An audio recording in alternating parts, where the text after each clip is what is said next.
বিশ্বজুড়ে উত্তেজনা। ইরানের পারমাণবিক কয়েকটি ঘাঁটিতে হামলা চালিয়েছে আমেরিকা। ডোনাল্ড ট্রাম্প ঘোষণা দিয়েছেন, আমরা ইরানকে শেষ করে দিয়েছি।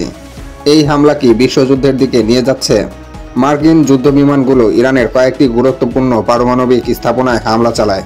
ডোনাল্ড ট্রাম্প নিজেই জানিয়েছেন, আমাদের বিমানগুলো নিরাপদে ইরান সীমার বাইরে আছে, ইরান আমাদের সাথে পেরে উঠবে না।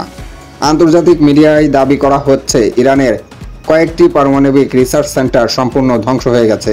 ইরান এখনও আনুষ্ঠানিকভাবে প্রতিক্রিয়া দেয়নি, তবে দেশজুড়ে সেনাবাহিনীকে প্রস্তুত থাকতে বলা হয়েছে। এদিকে ট্রাম্প আরও বলেছেন, ইরান ব্যর্থ হয়েছে, সবাইকে শান্তির পথে চলতে হবে। আপনি কি মনে করেন এই হামলার পর ইরান চুপ থাকবে? কমেন্টে জানান।